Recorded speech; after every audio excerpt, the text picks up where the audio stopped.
Thank you very much.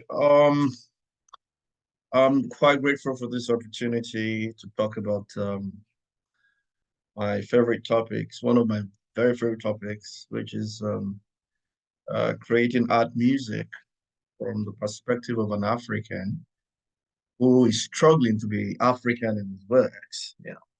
And I'll draw from learnings from my field work, especially in Nigeria, in Iraq, where I studied the tradition and how that has influenced my approach to a composition, especially regarding orchestration. Um, and I get the need of the talk will be, after saying all the grammar, I would uh, present part of my works in which I exemplified the things I did theoretically. So please kindly permit me share my screen. My talk will be in 7 divisions. I've started the introduction already. I will dive a bit into the tonality of Yoruba language, then talk about the essence within compositional process. Then I will talk about the speech surrogate capacity of the tradition and the new instruments. Then I will talk about how that is being applied in my works and how I bring that into the space of art, music, composition.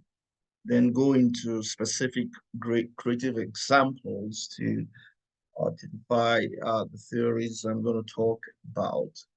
So I go right straight. Now, I'm very sure a lot of people will think probably I've gone nuts thinking that language can be the basis of orchestration, especially when you now say the tonality of a specific language. How can it speak orchestration? How can it uh, speak to timbral organization? Um, yes, this is possible because the language I'm talking about here is Yoruba, which is an African language, and it's a tonal language. And for the fact that it's tonal, it means it has its musicality. And once we can talk about the musicality of an object, then it becomes a resource within the compositional process. It becomes a resource within a creative art process. I mean, creative process rather. And once you are in the pool of composition, then you can talk about orchestra organization, you can talk about timbral organization. So basically, I'm going to be approaching this, the concept of the musicality of language being applied to orchestration via the compositional round. Let me briefly talk about the musicality of this language, Yoruba. The pronunciation of words in Yoruba language is tonal, where a different pitch conveys a different word meaning or grammatical distinction. This means that pronouncing words in Yoruba is based on what is called ami tone marks. And for Yoruba, we have 3 tone levels. We have the high, we have the mid, we have the low. So you can have a word that looks alike, but sounds differently and meaning different things. Take, for example, um, oko, which makes use of 2 mid-tones on the vowels, means husband. And when you say oko, mid-tone with low tone on the vowels, oko means car. And when you say uh, oko, that's a mistake there. It's not supposed to be uh, farmer. It's supposed to be a farm. Oko, you know, um, that's a different meaning entirely. Then or core, which means a farming implement. It's a hoe. And then you have oko, stone, all the same OKO. So, and you can hear immediately that there's the tonal concept to this, which we now can say, oh, that's a source for music. And how so? Tonal texts with their, excuse me, just a minute, please. Nice on my screen. Tonal texts with their inherent musicality can serve as the basis of art music composition. If adhered to, this musicality of tonal texts already provides a source of natural pitch and rhythmic materials. Take, for example, one of my very favorite words is polongo. Saying polongo already comes with natural rhythm, durational events happening in the sequence of short, long, short, polongo, polongo. And you can have several permutations of that. Polongo, and preserving that rhythmic configuration is a music resource. Not only that, the sound itself, which maintains the mid tone on all the vowels, pa, pam, pam. So here we are, we have a material. Think of text as a material, which gives you rhythm, gives you pitch. So creativity can start with the collection of texts. I want you to hold that thought. I'll come back to it. Now, approaching composition from that angle will definitely come with restrictions. When you want to start, instead of thinking of a motif or a theme in creating your music, instead of thinking of how to align pitch in the space of time, you're saying you're moving with texts as the beginning. It's suddenly going to come with restrictions. The use of tonal text imposes a set of natural restrictions on a composer's creative process. For instance, melodic line contours are dictated by the natural pitches of tonal text. Thus, the opportunity to be Mozartian, for example, in melodic construction is perhaps, jeopardized or even lost. In another instance, musical phrases, this is very important, and sub-phrases will tend to be short because they are based on spoken textual phrases. It is within the shortness of the phrases rather, that periodicity is defined, which in turn informs the overall phrase structure of the music created. I mean, when it comes to creation of music, one basic thing is the phrase structure. How short, how long? And here we are working with how human beings speak, which brings in a restriction.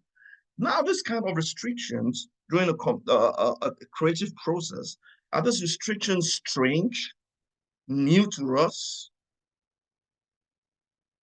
Let us look at some antecedents. Tonal texts restrictions ultimately speak to the structural and stylistic identity of the composed music, defining the creative result. And that's what I've been trying to explain. However, these restrictions are akin to those that operate within the mind of a composer writing a fugue or a 12-tone serial music, which impose a limitation on his or her compositional palette. It's nothing new. When you write a fugue, you're writing within certain walls of restrictions. 12-tone, the same thing. A composer can also decide to explore predetermined pitch materials, rhythmic materials, timbre, register, instruments, etc., which constitute a set of creative restrictions. I mean, these are even restrictions that we probably don't think about when creating music. And then unconscious restrictions may exist as the result of notation and of course, the natural limits within which the composer's creative ability functions. So starting a composition with text that come with restrictions is nothing new. It's just doing the same thing from another angle. So now let me back up to a point I made earlier, which is compositional creativity then can start with a collection of text or the musical properties of the text. So the musical phrases and sub-phrases that emerge from the combination of such text can then be combined vertically or horizontally. This is where the creativity comes in. Now, timbral organization and orchestration play an important role in attaining clarity with the vertical and horizontal combination of text-based musical phrases and sub-phrases. For elaboration, I will shed light on the Yoruba text-based genre, dundun, that actually offered me this insight into the concept of tonal text as basis of composition. Dundun music is a text-based traditional instrument of the Yoruba people that explores the musicality of the language Yoruba. It features a two-tier structure based on instrumental role. Master at the first level, the master drummer plays the yard, which is an R glass tension drum, and applies the speech and rhythm functions of the drum in reciting specific drum poetries. At the second level, we have instruments known as omele, which rhythmically accompany the master drummer. And this include other drums like ishaju, atele, keri keri, gudu gudu. Now, the iyalu played by the master drummer. The master drummer as the fulcrum for dundun music performance improvises with poetry texts. This text, with their musicality, natural rhythm, function as musical motifs or themes that are developed through improvisation within the course of dundun music performance. Now, the supporting drums, the omele, each of the omele drums play different rhythmic ostinatos. In combination, they create a groove upon which the iyalu plays and improvises. In terms of tuning and pitch organization, while the iyalu makes use of more than one pitch because it's a speech surrogate based on three level tones in the Yoruba language, the omeles have fixed pitches, but all these drums are tuned to occupy distinct locations within the dundun pitch spectrum. Now, this is important. In terms of dundun orchestration, it is important to note that dundun drums are all membranophones, but have their subtle timbral individualities within the resultant performance timbral spectrum. It is the timbral organization that makes the speech surrogacy of the iyalu functional.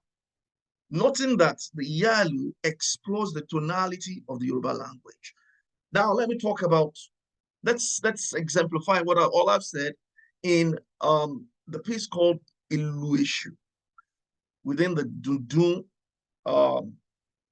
tradition. Now, something of interest is that this dundun tradition actually shares something in common with art music that we are all used to, which is the fact that it is repertoire based. They don't play things randomly. The poetry have titles and dictate the title of the pieces. So Ilueshu comes with specific poetry, drum poetry. So if Ilueshu is played today, played tomorrow, Played next year, it's the same thing. It's not just some random stuff, although it's not notated. It's kind of notation we talk about it as oral. Now, this one I'm going to play, this version I'm going to play was recorded in 2009, and leading the performance was Muraino Yelami, the person on the left, who played the yalu, which is the main drum. Right, you have the omele players. I'm going to play this in such a way that we can understand how the structure works. I will play the patterns played by each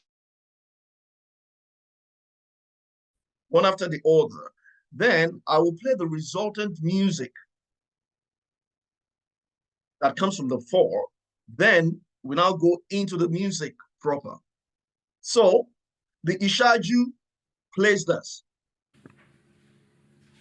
Ìṣáájú ìlú èṣù.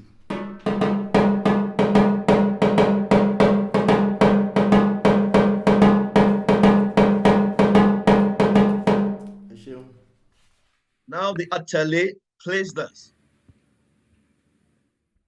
Àtẹ̀lé ìlú èṣù.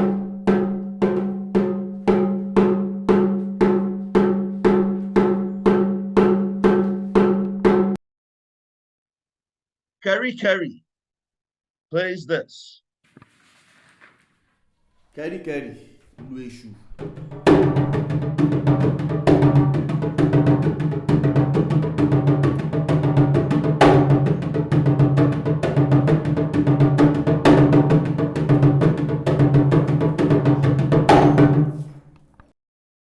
And then the Gudu Gudu plays this.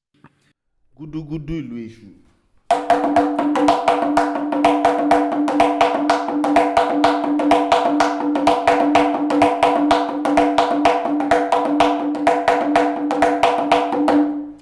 Now, all four parts combined. Note the subtle differences in timbre as they come in and the space they occupy pitch-wise in terms of tuning. Oh yeah.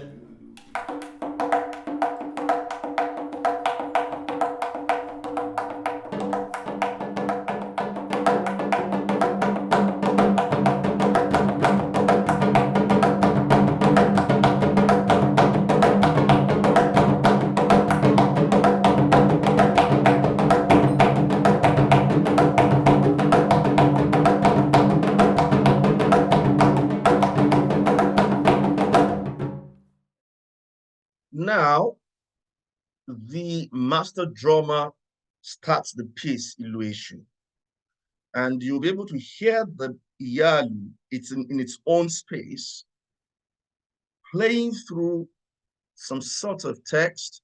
You recognize that there's a lot of repetition. Then, by addition of text, there's variation, and so on and so forth. Now, this is the piece itself. Ìlú èṣù.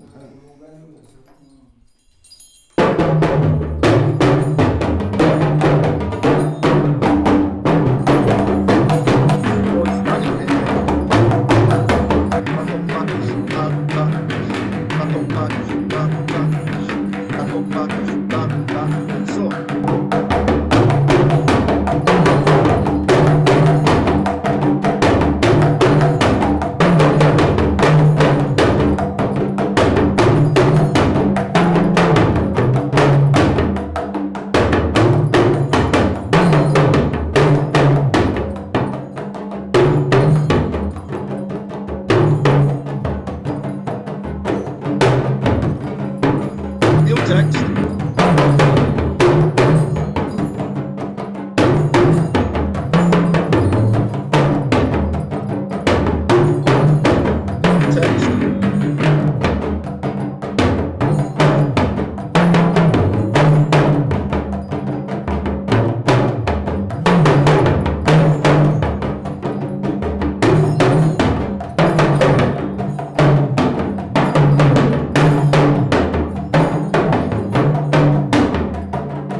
this idea of timbral and orchestral organization in doodle music, which is a text-based genre, is what I now export in my approach to modern art music composition that uses Yoruba text as basis of composition. So how so? Orchestral instruments made to behave like Iyalu in a dundu-like environment. What does that mean? Bringing orchestral instruments into the arena of speech surrogacy. What does that mean? The Yoruba language is based on 3 tones and then glides, microtonal glides in between them. So the attempt is to strip instruments and make them behave like that, and then create a doodle-like environment sensitive in terms of timbral organization within the spectrum, and then in terms of pitch. So moving towards the component of minimalism, and then within that framework, I found the principles of African pianism by Cuba very useful. One basic ingredient of this style of writing is making the piano behave like African instruments. And in this case, making the piano behave like Yalu. Now, let me talk about 3 pieces to exemplify some of these things. The first one is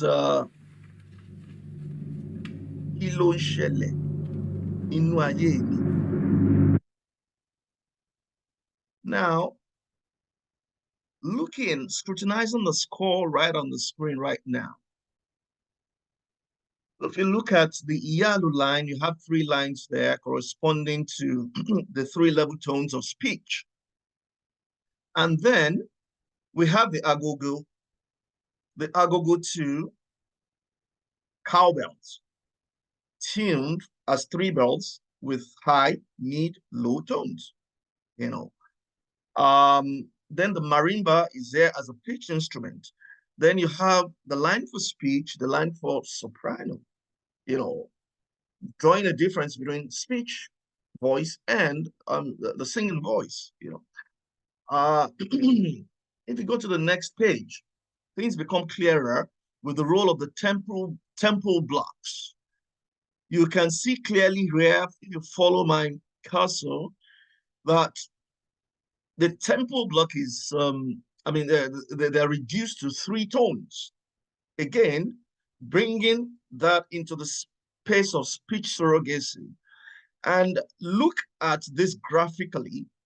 It corresponds to what you have with speech. Now, one important thing before I play this piece is the whole piece is based on the expression, Kí ló ń ṣẹlẹ̀ nínú ayé mi? And that is treated right from the beginning of the music to the end. Kí ló ń ṣẹlẹ̀? Now, Kí ló ń ṣẹlẹ̀ nínú ayé mi? Think of that phrase. It's a very short one. And then look at the Iyalu, what the Iyalu is saying here. The rhythm here, ta, ta, ta, ta, ta, ta, ta, ta, ta, ta, is an approximation of how we talk. And that is what is transferred right here into the music. Now, in terms of orchestration, the Iyalu is working with pitches that are not defined. 3 level tones, microtonally connected. For each performance, the Iyalu is tuned. There's no fixed pitch roll. The only thing is identifying 3 arenas of pitches. The Iyalu is now made to speak against the marimba in unison. Marimba is a pitched instrument tuned according to equal temperament system. So there's a reason for doing that. Think of the timbre of marimba against the talking drum. There's a reason for doing that. And that's what is being explored in this piece. And eventually the voice comes in this piece saying the same thing. So just listen out to the expression, kí ló ń ṣẹlẹ̀ nínú ayé mi, artist is taking round different instruments.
Now, the voice is taking the role of the yalu within the dundun tradition.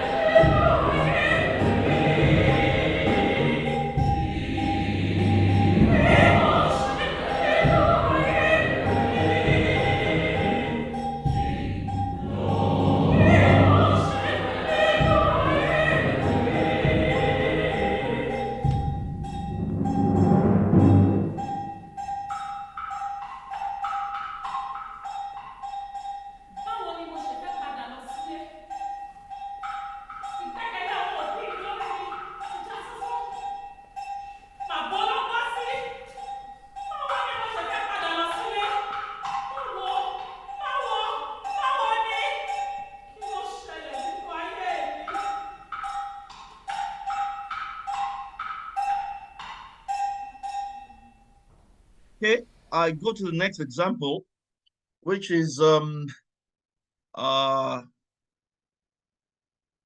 Nimuba, which comes from the same opera, Omoagbe. And here, looking at the page, we see again the tempo blocks being assigned 3 pages, bringing it into the space of speech surrogacy, Yoruba speech surrogacy. We have Yalu doing the same thing. Then we have the line for Akuba drums. Akuba drums are like djembe drums, hand-beaten drums, membranophones, but occupying a different space timbrally and in terms of pitch from Yalu. They're both membranophones. And again, for this, the Akuba, we're using 3 drums, bringing it into the in the space of speech surrogacy. Now we have the shekere and agogo that are functioning like the omele in the structure of Dudu music, just providing a background to what is going to happen at the top. Now, Robanimoba, Obato is a greeting in the Yoruba land for kings. And that, the way I just spoke, is the way the drummers play. Da, da, dan, dan, dan, dan, ba, dan, bam, bam, bam. And that is what has been exploited in this music here. You can see clearly that the akuba starts that material, text-based material, pam, pam, pam, pam, pam, pam, pam, pam, pam, pam, pam. And then, before it lands, the tempo blocks, because of the timbral zone that it occupies, starts it midway from the akuba start. And then the yalu comes in later on to move the yalu away from the akuba. So these are all principles that govern the approach to this orchestration here. It's all about separating the text which has been superimposed, you know. And the incidental thing here is that the whole thing now becomes more complex than you do music, because this whole thing now function as omele part to the human voice when it comes in. And when the human voice comes in, it behaves like the talking drum. So I play it now.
Now, to my last example, which is more extensive, is the piece Ayò Olúrántí, with the instrumentation for flute, iyalu, percussion, which consists of agogo, akuba, or djembe drums, as the case may be, shekere, rattle, temple blocks, then marimba, voice, and piano. This instrumentation speaks to something and something alone, the organization of Dundu tradition, Dundu music. That two-tier structure of having what we can say at the forefront, of the talking drummer, and then you have the middle ground and the background with the omele, and then you have things being switched over. Now, let me talk more about this piece. Now, Ayò Olúrántí is a text-based work that explores the musicality of Yoruba language as it occurs and affects both vocal and instrumental Yoruba musical genres, using the elements of Dudu music and the heightened speech vocal technique. Apart from the main ostinato, the marimba, rhythmic patterns functioning similarly to timeline patterns and some improvisatory materials, the instruments in this piece are mostly made to behave like the yalu, saying something individual texts or individual phrase. From the beginning to the end, all the instruments are saying something. They are text, the music for them came out of the text, not the other way around. Also, the source text phrase are motivically treated in some of the instrumental lines in a way similar to the improvisations of the lead drummer. Ayò Olúrántí also incorporates the principles of African pianism by making the piano behave like the talking drum.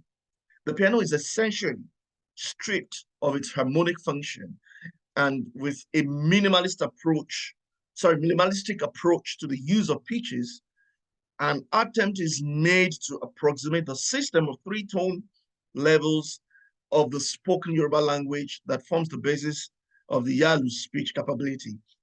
Pianists would never forgive me for doing this to their piano, reducing 88 notes of the piano to 3 pitch world, but it's what is just required for this approach in terms of orchestration.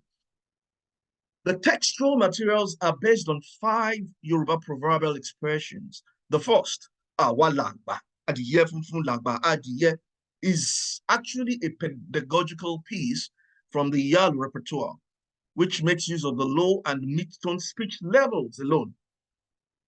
The other proverbial expressions were so selected because they bear a thematic relationship with the first and offer a broader variety of speech level tones. This is very important. This is where there's leverage in terms of creativity. I'm restricted with text, but then you now start looking, oh, these three tones, what are the different permutations we can have from different texts? So I now play the piece. Listening to the piece, it requires maybe a lot of brain energy because you hear things here, you hear things over there. But if you really pay attention very well, you will discover that you just have words, phrases being thrown around. So I play the piece now.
Adìyẹ funfun, adìyẹ funfun.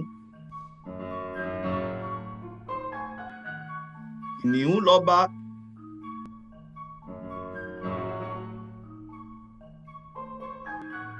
Kìnìún lọ́ba.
All right, I have to stop this here now, although we're almost at the end. So in summary, um, the timbral and orchestral organization in Ayò Olúrántí, which we just listened to, um, are informed by the requirement or the Yoruba text spoken by the instruments to be clearly articulated and heard. Now, the thing about this is this kind of piece is not a piece to be enjoyed, it's a piece that's to be engaged intellectually, to understand what is happening here. And yeah, it might be argued that it's culture specific, but I guess it is what it is. It is what can potentially come out of traditional resources. So in summary, I still maintain, and I will always maintain that tonal text, the tonality of African languages is a big and huge untapped musical resource. As I've demonstrated, it's led me to compose in a specific way. It's led me into orchestrating in a specific way. It's led me into thinking of timbral organization within my strategy for orchestration in a specific manner. It's all text induced, you know. And with that, we're just even scratching things on the head in terms of the limits to which this can be pushed. Let me end with the voice of Kwabena and Kate here. And what he's saying opens another can of worms. Maybe there's another talk for another day. He says, it would seem, therefore, that the examination of the aesthetics of African music reveals a distinct bias towards percussion and the use of percussive techniques, not only because of the structural functions of such instruments, but also because of preference for musical textures that embody percussive sounds or sounds that increase the ratio of noise to pitch. Something very interesting about African languages, let's say in Niger Congo family languages, is that they're so different from Indo-European languages, English, French, and so on, in terms of sound inventory, phonetic sound inventory. That is, like Yoruba words, the sound is music already. This, you don't need to bring it into the domain of constructed rhythmic strategy and all sort of things, speech arrangement. Speaking alone comes with some sort of a specific sound which can be source of composition by itself, which means just organizing words for the sound. That's another talk. That's another thing that I've kind of explored in choral music, and that's a different type of orchestration. Thank you very much. Hi, everyone, and good evening again, Dr. Ayò. I'm so glad to hear this piece again. I spoke to you when the piece was somehow in the making, if I remember. That was some 2 years back. Thank you very much for that wonderful lecture. Two things that have come out of your presentation is the Yoruba language and many languages in Sub-Saharan Africa being tone languages. So I'm quite curious to understand if we move beyond a little further from the tone, which means the tonality of the language, the specific pitches within which certain meanings could be generated in the language. So if we move a bit further into that, into the overtones, I'm just curious to understand if you've explored how certain, the characters of the overtones that characterize these tones, the language tones that you explore, and how emphasis on certain passions of that overtone can actually influence the way we understand, compose, and orchestrate these materials. I don't know if that is something you explore in your work, in your composition, If yes, so I would like to have much more idea in terms of the characters, if you've analyzed the characters of the overtones that constitute this tonal structure within which these languages or the words exist. I don't know if what I just said makes Now, sense. what you're saying to me, I mean, if I understand, I'm not sure I do understand what you mean by overtone. But what comes to me is this. Probably what you're trying to say is that when we say three-level tones in for tonal languages, those three levels are not defined. They are not cast in stone, and in between them, you have a kind of, I think of it of the word of microtonal connection. I don't know whether that's what you're talking about, or what you're saying is, okay, let's say, for example, if I say my name, Ayò Olúrántí, somebody will say it differently and say, Ayò Olúrántí, and add some other tones. Are you talking about, is that what you're talking about?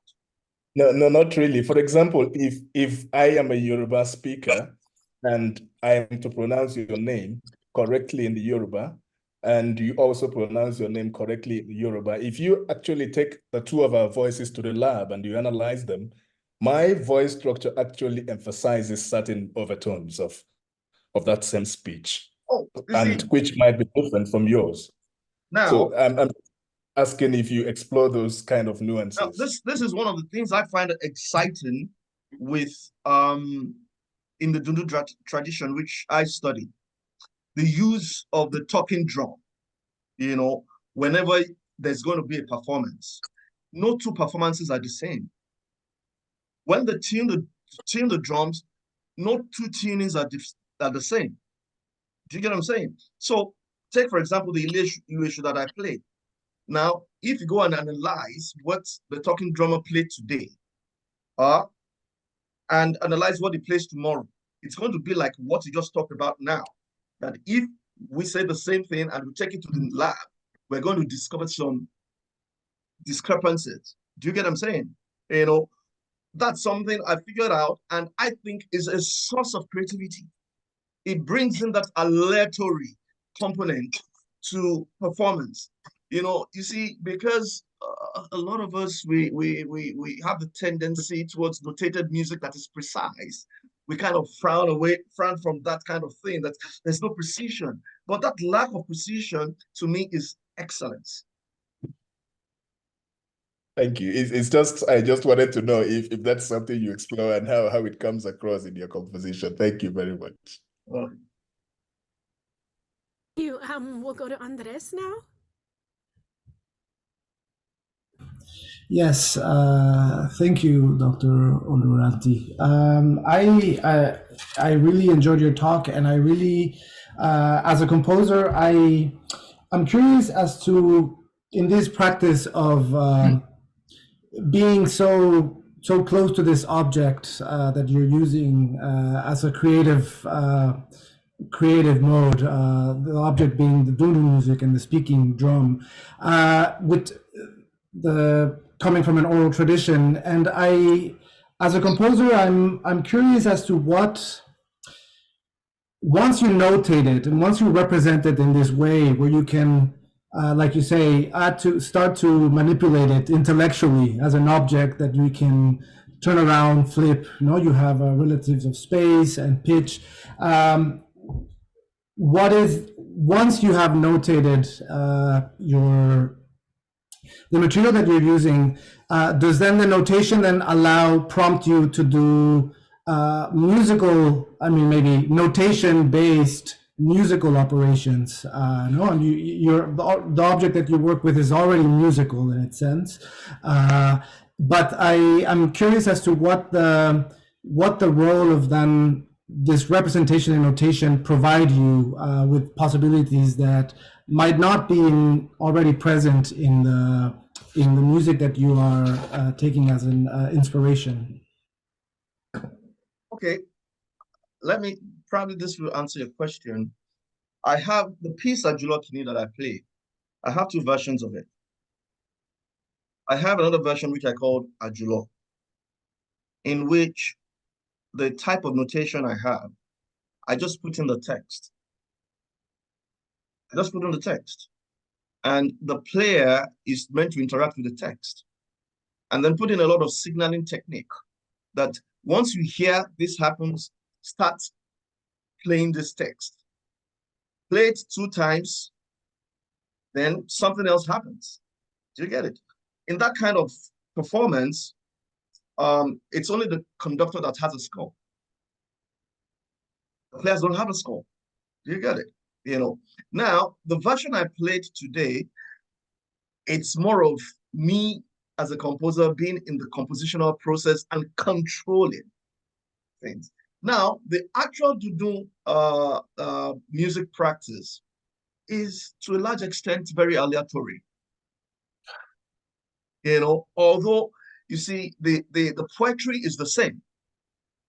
But I might play today and say, lato pa issue, la da issue, lato, lato, lato, lato, all sort of things based on that text, So I hope that answers the question. I think it all boils down to what you want to achieve. Thank you very much. You're welcome. Okay, let's go to Dami, and then there's a question in the chat which I will read after this one. All right. Thank you so much, Doctor, for this beautiful lecture. I find it so helpful. So I have some questions. Recently in Yoruba art music or orchestration, I think focus has been on the membranophone instruments, and focus has been on how they can serve as speech surrogate. Now, my question is, what of other kind of instruments, other instruments that we find in other classifications? How can we explore them? Or are there no rooms for exploration? Are there no ways we can paint Yoruba music or paint African music with these instruments? Because I think the attention is always on how this percussion instruments or membranophonic instrument serves as speech surrogate. Then also, in some of the music you shared with us, a while like that, you talked about how the music is based on 5 proverbial expressions, and we can clearly hear these words, these statements by the instruments. We can clearly hear them. Now, is Yoruba music or Yoruba orchestration based on tonality as text alone? What about tonality as speech? And if tonality as, I'm talking about harmonically now. Some of the, like, I'm trying to know your pre-compositional consideration, because one of the major things you consider is the text, like the tonality as a text. What about the tonality as speech, the harmonic structure? Because it seems the music is atonal, and if the music is atonal, is atonality a feature of Yoruba art music as well? Thank you. Maybe my response to you will be disappointing. I would say music is what you want to make it. Whenever you find an object, what you want to make out of it is what you wish to make out of it. Now, I have talked about creating music out of Dudu, which is basically made up of membranophones, right?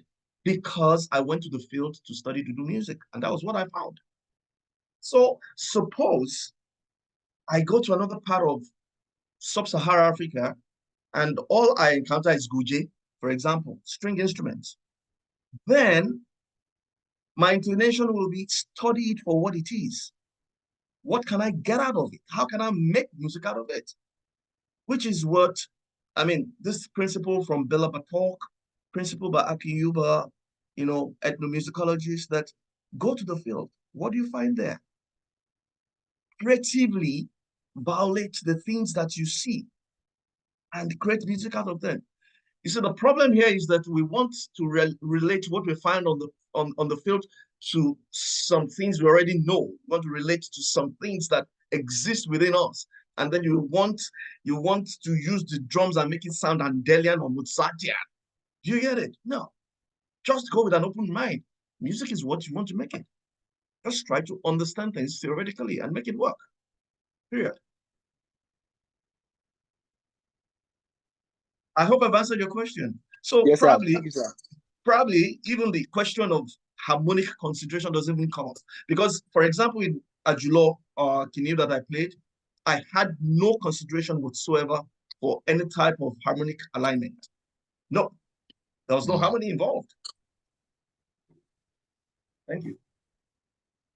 Thank you so much. So there's a question from Michael. I see you have your camera on. Would you like to ask it yourself?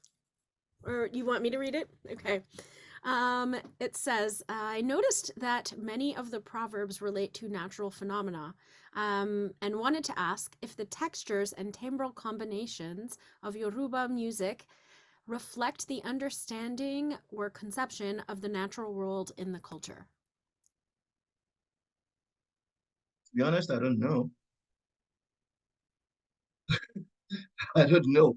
Um, uh, Basically, the world of proverbial expressions in the Yoruba culture and probably in the African culture, I mean, they're just things that speak to a social-cultural existence.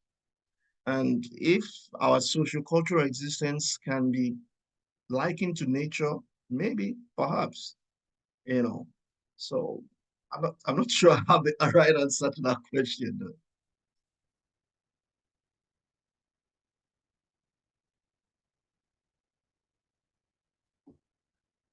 Are there any more questions? Anybody have a burning question to ask? Nope. Well, in that case, I just want to thank you so much for this presentation. Being a singer by training and someone who's interested in language patterns and different languages and how they sound timbrally, I just found this really, really exciting and interesting, and I'm sure everyone else did too. So thank you again, Dr. Olúrántí, and I'm sure that I'm not getting the tonality correctly. Oh, I see one more question. Sunday? Yeah. Awesome. Yeah. Thank you. Can you hear me? Well, all right. Thank you, Dr. Olúrántí. Thank you for the beautiful lecture. I have maybe two questions.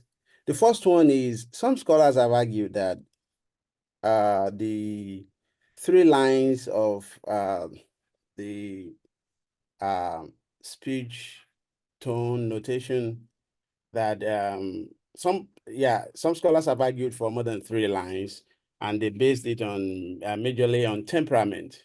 That is possible that one is speaking and then at a particular temperament, and then there will be a change of pitch and in the same conversation. So do you consider that in your composition? That's one. And number 2 is, you mentioned particularly about Ayò that it's not to be enjoyed, so I felt somehow that why shouldn't we enjoy it? So because are you not considering your audience, or can't you do a composition like that the Yoruba audience at least can enjoy? So yeah. Now, to your first question, I stick to 3 lines representing 3 level tones, but I think of those 3 lines as 3 regions. You understand what I'm saying? I think of them as 3 regions, So let's say, for example, you have the piano, right? I can think of dividing the piano up into 3 sections, high, middle, low. And in the construction of tonal languages, I now have a set of pitches in 3 of the regions that I can pick from. And in Ajulo Kinil that I just played, I actually shifted the tone of the piano at some point to reflect that fact. Yes, already it's natural when you play the talking drum. when you set the 3 tones for a performance, they're not consistent, you know, but I still want to maintain, I think it's, for me personally, it will become confusing when you have more than 3 lines, you know, but I put it in the notation. This again goes into the region of how we think of notation. You know, we come from the perspective of notation is precise, you know, and I put it there in my score, it's not precise. You know, the context is very important. Okay, now to the second question. Probably I was trying to be modest to say that this is not music to be enjoyed. There are people who probably have enjoyed it, you know, but I know that it's quite difficult to enjoy if you don't have the understanding of what is happening there. And what is happening there is very intellectual, you know. So it might take listening first time, second time, third time, fourth time before you start enjoying it, you know. And then more importantly, you're absolutely right. The technique which I have used in composing that piece, if anybody is a good composer, should be able to use that technique to write music that will appeal and can be enjoyed. You know, this is the beautiful thing about being able to compose. You must be able to achieve any result you want to achieve. Thank you. Thank you so much for that question. That was really, really interesting. So unfortunately, that's about all the time we have for today. I'd like to thank the Actor Project for sponsoring our series, Dr. Olúrántí for this wonderful, informative, and thorough talk, and all of you for taking time out of your busy schedules to be with us today. Hopefully, this presentation has inspired you to learn more about timbre, orchestration, and African diaspora music.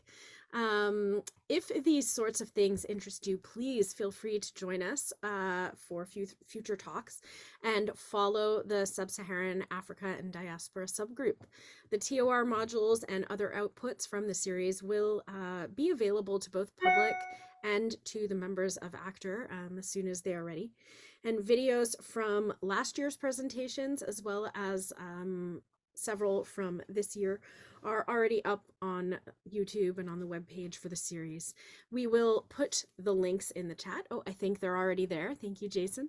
Our next speaker will be next week, Thursday, January 25th at noon. It will be Dr. Braxton Shelley talking about teaching timbre, the Hammond organ, Black gospel, and the politics of presets. So we look forward to see you next time, and I hope you all have a beautiful day.